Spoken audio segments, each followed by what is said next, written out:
You know, there's probably nothing that inflates our ego quite like our own intellect, right? I mean, humans have this impressive ability to think, analyze, and solve problems, which has given us our spot at the top of the animal kingdom food chain. But here's the thing, letting others know you're smarter than them? Yeah, not the best idea. And I'm not just saying that from a social point of view. Neuroscience backs this up too. When people feel threatened by someone's intelligence, their brain's emotional centers, like the amygdala, light up, which can lead to feelings of resentment or even a desire for revenge. It's wild how the mind works sometimes, huh? Schopenhauer, who spent a good chunk of his later life reflecting on how we navigate the world, threw out a pretty controversial piece of advice. Act like you're less intelligent than you really are. Yep, you heard that right.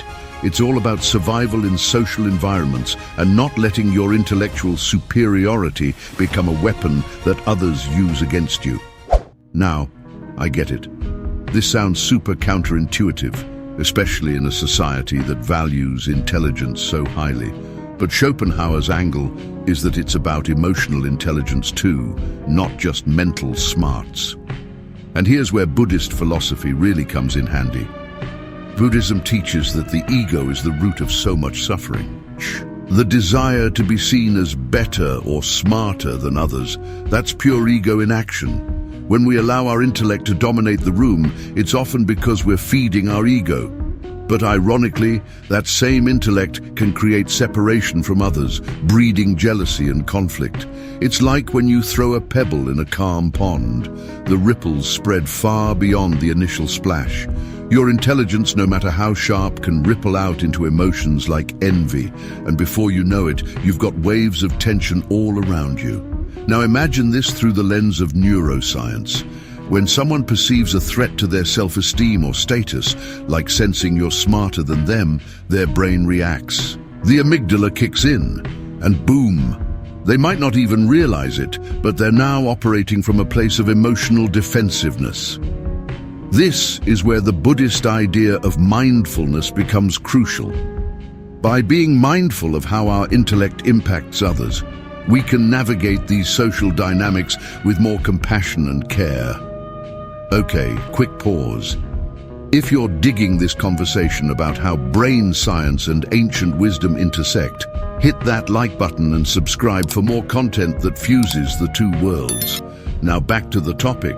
So Schopenhauer's advice to play dumb in certain situations. It's not about suppressing your intelligence forever. Instead, it's about recognizing when showing off those smarts might do more harm than good. People are drawn to environments that make them feel secure and confident, just like they gravitate toward warmth on a cold day.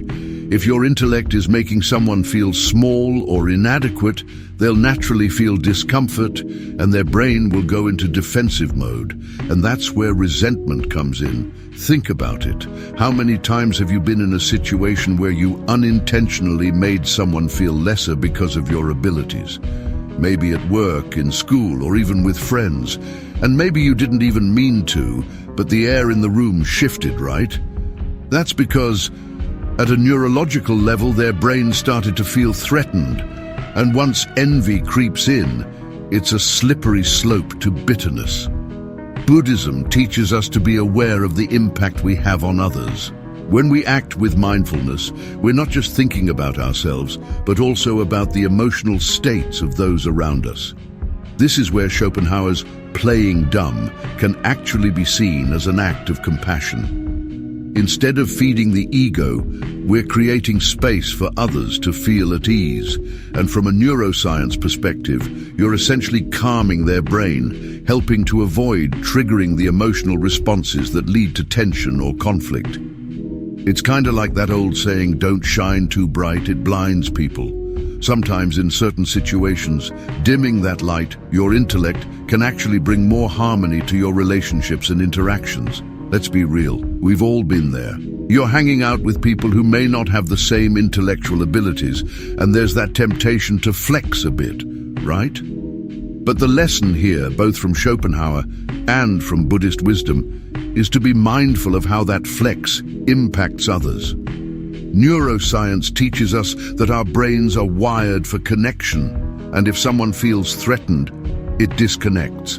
And once the connection is broken, you lose that chance to build a meaningful relationship.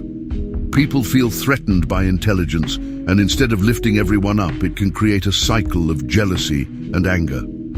So maybe Schopenhauer was onto something. Instead of focusing on outsmarting others, we can focus on being more mindful, more compassionate, and more aware of how our intellect can both elevate and alienate us. In the end, it's about balance. Use your intellect when it serves the greater good, but be aware that sometimes the smartest thing you can do is not to show how smart you are. So how do we navigate these tricky social dynamics without getting caught in the mess of envy and resentment? Schopenhauer has a pretty clever approach. Sometimes it's smarter to downplay your intelligence. And no, this doesn't mean you're pretending to be someone you're not or undervaluing yourself. Think of it more as a form of self-defense, a way to avoid unnecessary conflict. It's like playing a social chess game, keeping a few pieces hidden until the right moment. But what's interesting is that Schopenhauer wasn't the only one with this idea.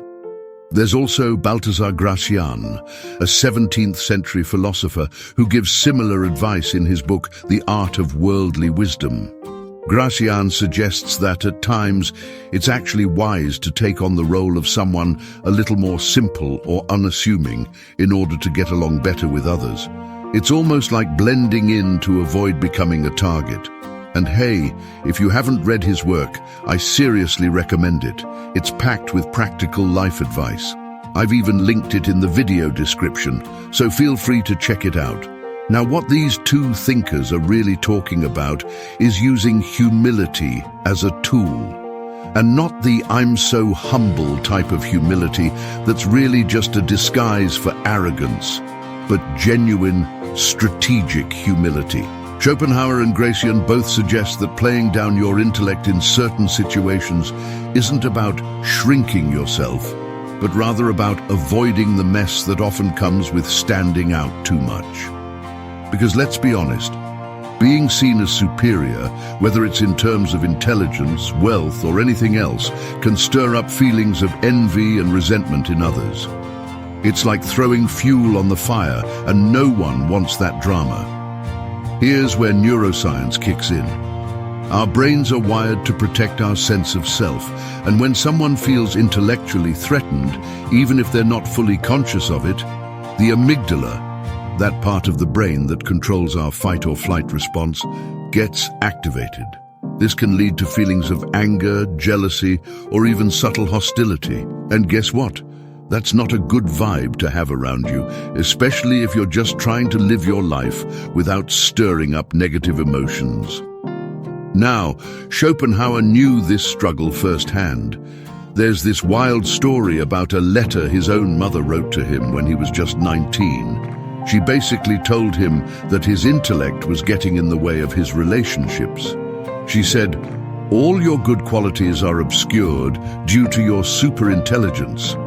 With this, you embitter the people around you." Ouch, right? I mean, imagine getting that kind of feedback from your mom. But it's also super revealing.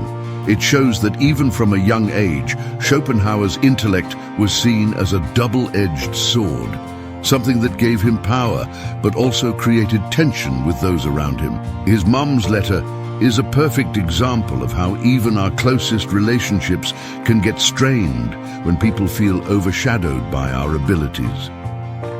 And honestly, I think this whole dynamic could be a video of its own. If you're interested in hearing more about Schopenhauer's complex relationship with his mother, drop a comment and let me know. I'd be happy to dive deeper into that. But back to the point. Schopenhauer didn't just apply this tactic of playing down his intelligence in his everyday interactions. He saw it as something that extended to the bigger arenas of life, politics, career advancement, and even academia or the arts. He once said, "These observations are applicable not only to advancement in political life, but to all competition for places of honor and dignity, and even for reputation in the world of science, literature, and art." That's deep. What he's really getting at is that in many cases, mediocrity is more accepted, while real merit, true genius, can take forever to be recognized. And we see this all the time, don't we? In workplaces, in schools, even in creative fields. Sometimes it feels like the people who are playing it safe, or who aren't necessarily the most talented, rise to the top quicker. Meanwhile, those who actually bring something extraordinary to the table are left waiting for their moment to shine, sometimes for years, maybe even a lifetime. It's a frustrating reality, but it also speaks to the importance of being patient and strategic. This is where Buddhist wisdom can really help us reframe things. Buddhism teaches us to release attachment to ego and recognition. So, when we find ourselves in situations where we're not being acknowledged for our true value, instead of letting frustration or bitterness take over, we can practice detachment. It's not about giving up, but about finding peace in the process. Neuroscience supports this too. Practicing mindfulness can help calm those parts of the brain that react to feeling undervalued or overlooked. At the end of the day, Schopenhauer's advice to play dumb isn't about losing yourself or pretending to be something you're not. It's about understanding the flow of social dynamics and knowing when it's best to let others feel comfortable and secure. It's like walking the middle path, something Buddhism teaches us to do, finding balance between being our true selves and being aware of how that impacts those around us. And yeah, sometimes it feels like mediocrity gets ahead faster, but that doesn't mean we should stop striving for excellence. It just means we should be smart about when and how we let our light shine. After all, true brilliance doesn't need to shout to be seen. All right, so that wraps up our deep dive into Schopenhauer's strategy of playing it smart by sometimes playing it down. Along with a little help from Gracian, some neuroscience, and Buddhist philosophy to keep us grounded. I hope this gave you a fresh perspective on how to navigate social dynamics without losing your sense of self. It's all about balance, right? Now, before we go, I just want to say a huge thank you for sticking around until the end. If you enjoyed the video, don't forget to hit that like button. It really helps the channel grow. And if you haven't yet, go ahead and subscribe so you don't miss any of our future content, where we keep blending philosophy, science, and mindfulness. Oh, and one more thing, share this video with someone who could use a little wisdom in their life. I love reading and responding to all your comments, so drop a thought below, whether it's a question, your own experience, or just to say hi. Let's keep this conversation going. Thanks again, and see you in the next one.